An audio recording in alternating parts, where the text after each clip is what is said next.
calon itu bisa membawa Bojonegoro ini dengan potensi yang luar biasa ini menjadi lebih baik. Yang penting endingnya nanti itu. Oh gitu. Ini kita pertanggungjawabkan semuanya di hadapan Allah SWT. Calon yang ideal bagi PKS itu laki-laki atau perempuan? Nah, ini menarik. Di Bojonegoro saat ini pemenang atau yang punya kursi cukup untuk maju ya diantaranya dari saudara kita di PKB ya. Rekomendasi dari DPP PKS ini kapan kira-kira? Sudah mengerucut ya Mas. Siapa? Bu Ana, kemudian ada Bu Nurul ya. Dan ternyata Bu Nurul kan kemarin daftar lewat independen ya. Berarti kalau bisa dibilang begitu nanti PKS ini akan berkoalisi dengan PKB? Iya, gitu.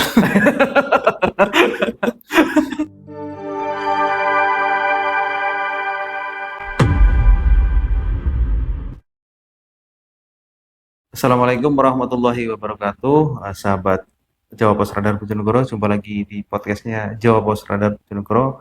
Seperti edisi sebelum-sebelumnya, kita hari ini di edisi kali ini akan mengupas, membicarakan, akan membahas tentang persiapan Pilkada Bojonegoro. Kalau sebelumnya kita sudah mengundang berbagai politisi-politisi, kali ini juga kita mengundang politisi-politisi juga, lebih tepatnya ketua partai. Ya. Yang hadir kali ini setelah hadir di studio yaitu Ketua DPD PKS Bojonegoro Pak Triarso. Selamat siang Pak Triarso. Selamat siang. Ya. Oke Pak Triarso, langsung saja Pak Triarso. Siap. Oke, Pak Triarso ini adalah Ketua DPD PKS Bojonegoro. Mungkin bisa kenalan Pak Triarso. Sejak kapan Pak Triarso ini menjabat DPD PKS? Iya, kalau bicara track record ya atau karir di politik, saya dimulai sebelumnya sebagai sekretaris di 2015-2020, kemudian 2020 sampai 2025, nah ini diamanai sebagai ketua DPD. Oh ya. 2020 sampai 2025. Ya. Sisa 2 tahun lagi Pak. Iya. Oh gitu, berarti sudah cukup lama Pak ya. Sampai ya. Menjabat sebagai Ketua DPD PKS. Ketua DPD untuk periode ini 2020-2025.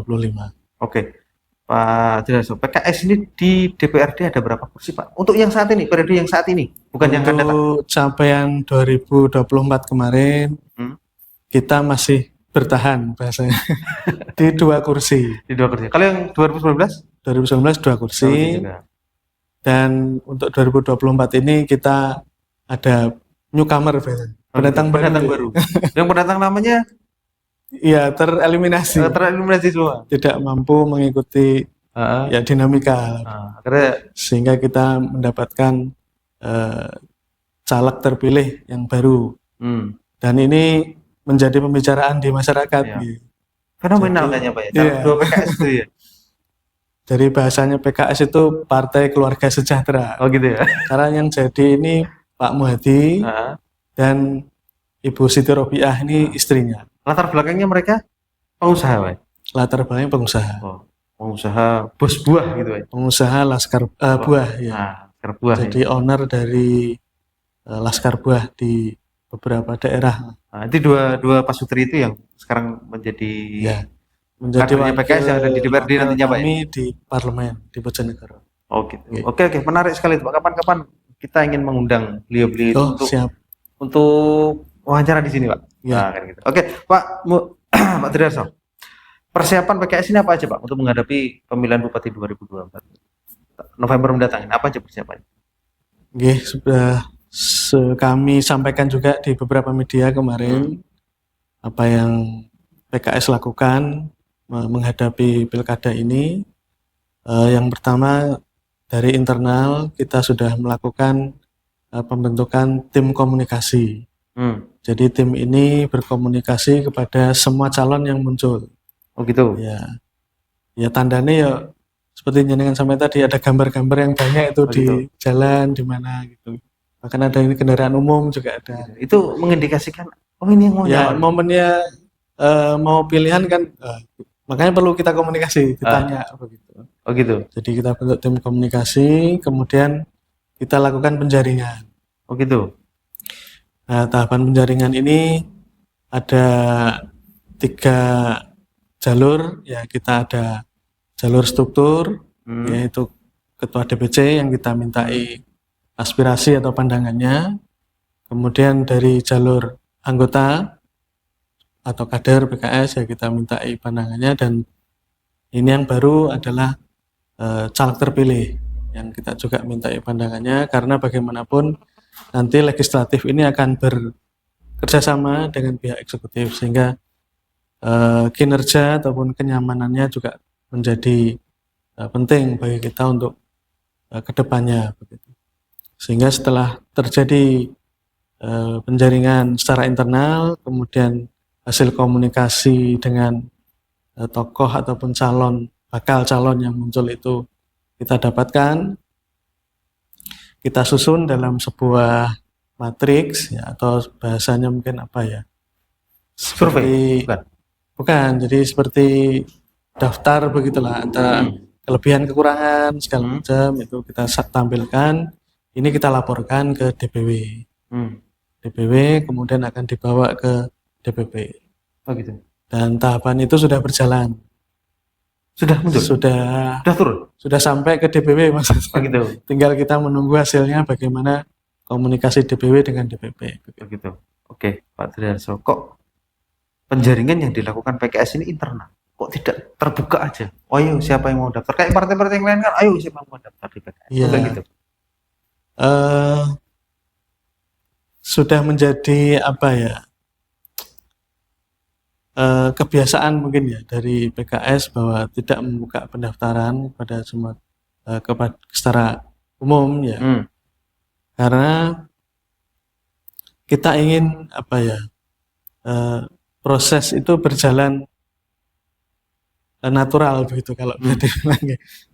Jadi kita ingin lebih tahu secara jelas, real ya, dari hasil komunikasi itu, kemudian pandangan atau arahan kader itu bagaimana. Sehingga ketika sudah kita dapatkan itu, nah ini menjadi bahan pertimbangan kita dalam memutuskan atau memilih calon itu. Memang apa ya, kalau dibuka semacam pendaftaran itu akan lebih real, ada pilihan begitu ya. Tetapi bagi di PKS, sebagaimana yang sudah terjadi sebelumnya, dan ini apa ya, dari tingkat pusat sampai daerah tidak dibuka mekanisme seperti itu, sehingga kita lebih sifatnya penjaringan. Bahasanya. Penjaringan internal melalui pandangan-pandangan dari tiga jalur tadi, Pak. Ya. Oh, oke. Itu berarti terbatas saja dong? Atau memang sudah ada survei atau pandangan itu berdasarkan tadi kayaknya yang bilang tadi, oh ini pasang gambar, ini pasang banyak bertebaran di mana-mana gitu. Atau survei dulu, oh ternyata yang terkenal ini, yang ini gitu. Kalau survei sendiri memang kita belum melakukan. Cuma ya ada informasi-informasi yang kita dapatkan jauh hari ya, jauh sebelumnya, dan mungkin mendekati pilkada ini juga ada informasi nama-nama yang masih diminati atau bahasanya punya potensi. Iya, terekam di masyarakat sebagai tokoh yang baik gitu misalnya. Nah, rekam jejak. Ya, punya catatan-catatan begitu yang kita dapati di beberapa informasi itu. Oke. Lalu kriteria seperti apa yang dicari PKS? Cabupnya maksudnya, calon bupati, calon wakil bupati, kriteria seperti apa? Ya mungkin yang kan dilakukan dukungannya PKS itu. yang idealnya seperti apa? PKS yang inginnya seperti apa? Kalau ideal sekali ya mungkin ya kan sulit ya dapati ya, tapi paling tidak mendekati ideal lah begitu. Ya yang pertama yang jelas calon itu bisa membawa Bojonegoro ini dengan potensi yang luar biasa ini menjadi lebih baik ya. Lebih baik dalam arti tidak hanya urusan dunianya saja, tapi juga bisa membawa masyarakat Bojonegoro ini bisa dipertanggungjawabkan di sisi Allah Subhanahu wa taala. Karena sebagaimana visi PKS bahwa menjadi partai yang rahmatan lil alamin, jadi memberi kemanfaatan yang banyak kepada seluruh umat, seluruh masyarakat, seluruh lapisan masyarakat, dan itu akan, yang penting endingnya nanti itu. Oh gitu. Ini kita pertanggungjawabkan semuanya di hadapan Allah SWT. Itu yang poin pentingnya di situ. Oh gitu. Nah, gitu salah satu. Tapi kriteria seperti apa mungkin kelihatan? Oh, orangnya seperti ini. Ya. Seperti Sebagai calon pemimpin ya tentunya untuk kabupaten, untuk bupati ini ya. Punya jejak kepemimpinan yang kalau bisa dibilang ya tidak cacat hukum lah bahasanya begitu. Oh gitu. Berarti yang tidak punya masalah hukum. Ya, tidak punya masalah hukum. Kemudian secara kepemimpinan kemarin mewariskan atau meninggalkan hal-hal yang baik bagi Bojonegoro. Ya, ya ini kami punya pandangan bahwa jangan sampai pemimpin-pemimpin sebelumnya itu menjadi bahan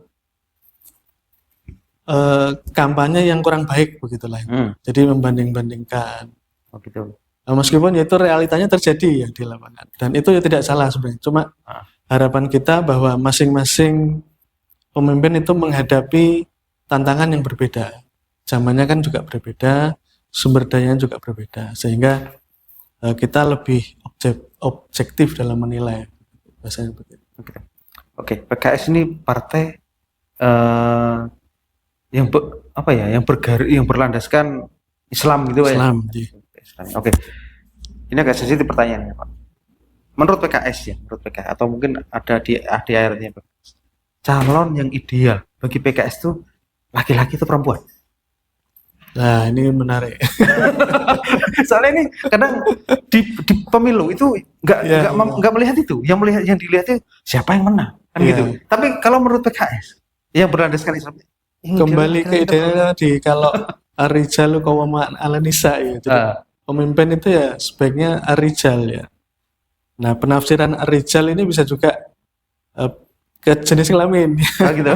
Kebanyakan kan begitu, tapi kita kembali ke esensinya tadi, bahwa di sejarah kita pun juga mencatat kita punya pahlawan-pahlawan yang wanita gitu. Ya, Ibu Gita Kartini yang dekat, kemudian di Aceh dan beberapa daerah itu kan juga kaum wanita ya, perempuan itu juga bisa menjadi leader atau bisa menjadi pemimpin, bahkan menjadi pahlawan. Sehingga hal inilah yang menjadi pertimbangan bagi kita bahwa seorang pemimpin itu ya memungkinkan seorang wanita, tidak harus seorang laki-laki begitu. Begitu. Dalam kondisi tertentu memang memungkinkan, Iya. Memungkinkan. Kalau nggak ada laki-laki ya boleh perempuan gitu. Perempuan. Kecuali dalam sholat mungkin. Oh gitu. Sholat pun kalau jamaahnya putri ya tentunya imamnya kan juga putri. Oh gitu ya.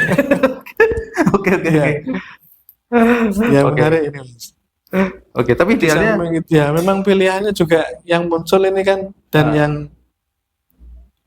karena di antara pertimbangan juga, Mas ya. Jadi potensi majunya seorang calon ini juga menjadi pertimbangan juga. Karena adanya itu ya itu. Maksudnya ketika kita mendukung atau mengusung seorang calon tetapi dia tidak jadi maju ya, akhirnya kan menjadi blunder bagi kita. Nah, makanya kita juga perlu melihat potensi-potensi itu, dan ya harus kita objektif menilai bersama bahwa di Bojonegoro saat ini pemenang atau yang punya kursi cukup untuk maju ya diantaranya dari saudara kita di PKB ya. Kendaraannya kan sudah cukup, sehingga calonnya ini ya potensi untuk majunya besar. Oke, Pak Triharso, kira-kira menurut jenengan sebagai ketua PKS ini, Pilkada Bojonegoro pilihan bupati ini akan diikuti berapa paslon? Hai, kamu kehilangan STNK? Tak perlu khawatir, langsung saja menuju kantor Radar Bojonegoro.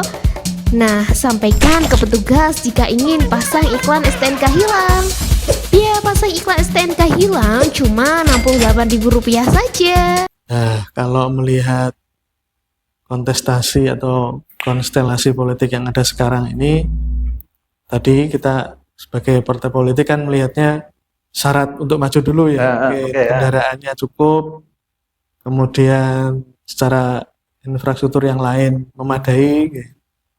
Ini bayangan kita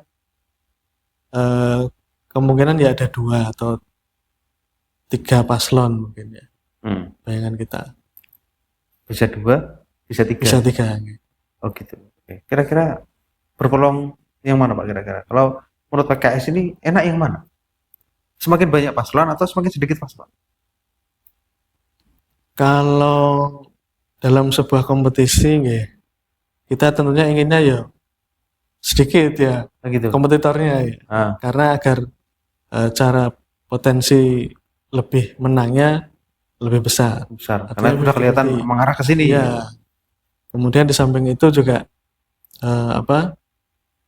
cara bekerjanya itu jelas itu Mas.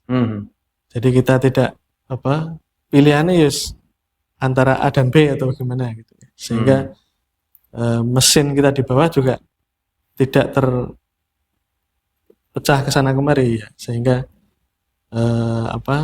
ketika menjatuhkan pilihan itu lebih ya itu tadi lebih jelas. Lebih jelas. Kalau nggak sini ke sini gitu. Ya, gitu. Oke. Pak, kira-kira PKS ini ada nggak figur yang mungkin kalau bupati mungkin ada nggak figur di PKS di kader PKS yang orang yang bisa kalibernya bisa bupati yang hari ini elektabilitasnya lah bisa bilang. Kalau boleh menyampaikan hasil dari yang penjaringan kita lakukan memang dari internal kader muncul beberapa nama ya, ini diantaranya Pak Muhadi yang Laskar Buah itu karena ya pembuktiannya ya di Pileg kemarin ya, beliau juga bisa jadi plus istrinya dijadikan atau ya paling tidak dari hal ini menjadi harapan bagi kader untuk beliau mau maju gitu. Tetapi kita juga realistis ya, PKS kursinya hanya 2 sehingga kecukupan untuk berangkat tadi kan juga harus ekstra keras kita mengejarnya. Pernah nggak Pak? Atau mungkin ada niatan tidak? Kira-kira PKS itu menawarkan kadernya untuk berpasangan dengan calon yang hari ini mereka sudah tenar, mungkin sudah mendeklarasikan. Itu juga ada rencana seperti itu. Iya, menjadi ya diskusi, kemudian kita soundingkan, kita komunikasikan ke calon ya. Maksudnya yang tadi masuk di penjaringan itu ya, ada Pak Muhadi, ada Pak Ilham Budi Prasetya itu. Kita komunikasikan, kita dorong untuk ya mau inilah paling tidak muncul ya di Bojonegoro untuk menguatkan ketokohannya. Tapi itu mereka masih mempertimbangkan itu gitu. Jadi kita belum dapati kepastiannya begitu. Jadi masih ya mikir-mikir bahasanya gitu. Oh gitu.